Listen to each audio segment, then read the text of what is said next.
बहुत long awaited ये चुनाव थे और आज इनकी अनाउंसमेंट हुई है। चुनाव के बाद जो नए प्रतिनिधि चुने जाएंगे उससे विकास को और भी तेज कर देंगे कि भारतीय जनता पार्टी की सरकार जो है वो बिना किसी भेदभाव के विकास करती है।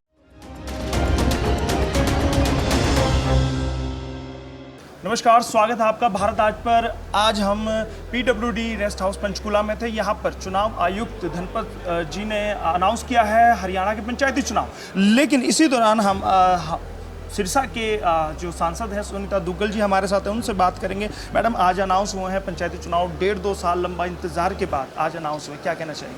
देखिए, मुझे लगता है कि बहुत खुशी है सब में, क्योंकि पंचायत जो खासकर अगर हम हरियाणा की बात करें तो जो हमारा ग्रामीण अंचल जो है वो धुरी है हमारे प्रदेश की, और बहुत लॉन्ग अवेटेड ये चुनाव थे और आज इनकी अनाउंसमेंट हुई है।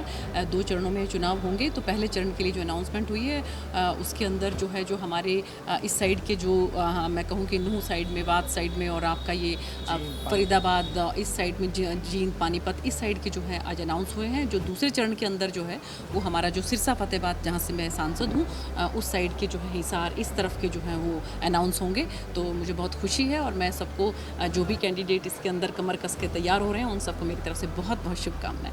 मैडम, जनप्रतिनिधि होने के नाते अक्सर जब आप लोगों के बीच जाते होंगे तो कहीं ना कहीं आपकी सरकार है, सरकार में आप हैं, तो कहीं ना कहीं उनके रोष का सामना करना पड़ता होगा, क्योंकि बहुत लंबा एक अरसा हो गया था। तो अब कहीं ना कहीं उनके चेहरे पे खुशी होगी, वो तैयारी कर पाएंगे? देखिए, ऐसा है कि सरकार जो है माननीय मुख्यमंत्री मनोहर लाल जी के नेतृत्व में बिना किसी भेदभाव के जो काम कर रही थी, तो उससे कहीं रोष वाली बात तो नहीं थी। हाँ, ये तो बिल्कुल था कि इंतज़ार तो रहता है कि जो चुनाव लॉन्ग अवेटेड है वो चुनाव होने चाहिए, लेकिन फिर भी कहीं विकास में कहीं कोई कमी नहीं आई। अगर इस बात की तरफ हम ध्यान करें तो माननीय मुख्यमंत्री जी बिना किसी भेदभाव के हर जगह का विकास कर रहे हैं। और अभी पिछले दिनों भी 2000 करोड़ के करीब उन्होंने जो है उनका अनाउंसमेंट किया, चाहे वो उद्घाटन थे या शिलान्यास थे। उसके बाद जिसमें से 500 करोड़ रुपया तो केवल और केवल फतेहाबाद का ही था।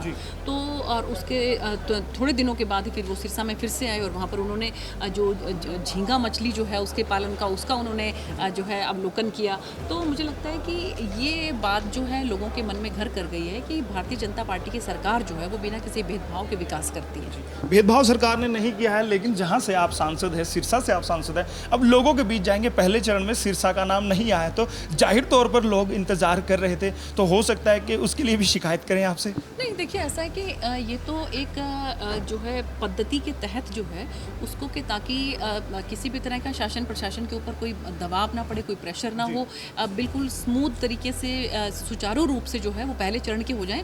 उसके तुरंत बाद दूसरे चरण के होंगे।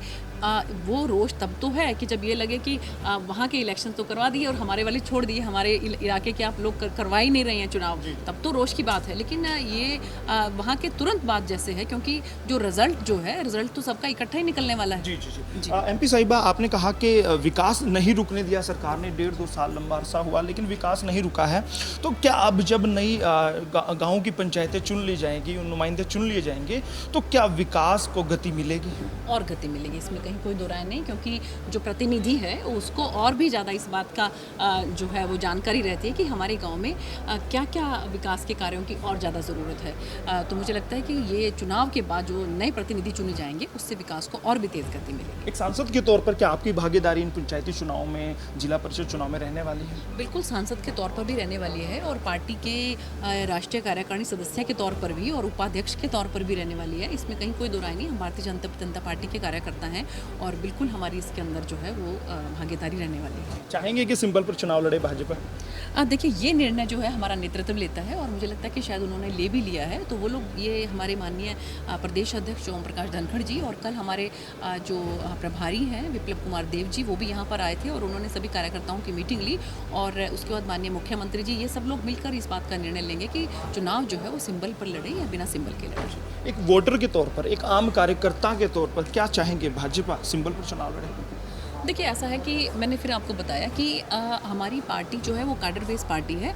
हम लोग अपना जो विचार है वो पार्टी नेतृत्व के सामने रख देते हैं। उसके बाद नेतृत्व ये निर्णय लेता है कि जो है वो पार्टी संगठन के लिए क्या ठीक है, पार्टी संगठन के लिए जो भी अच्छा है वो निर्णय फिर हमारा नेतृत्व लेता है। बहुत बहुत धन्यवाद करूंगा भारत आज से बात करने के लिए। थैंक यू सो मच, धन्यवाद।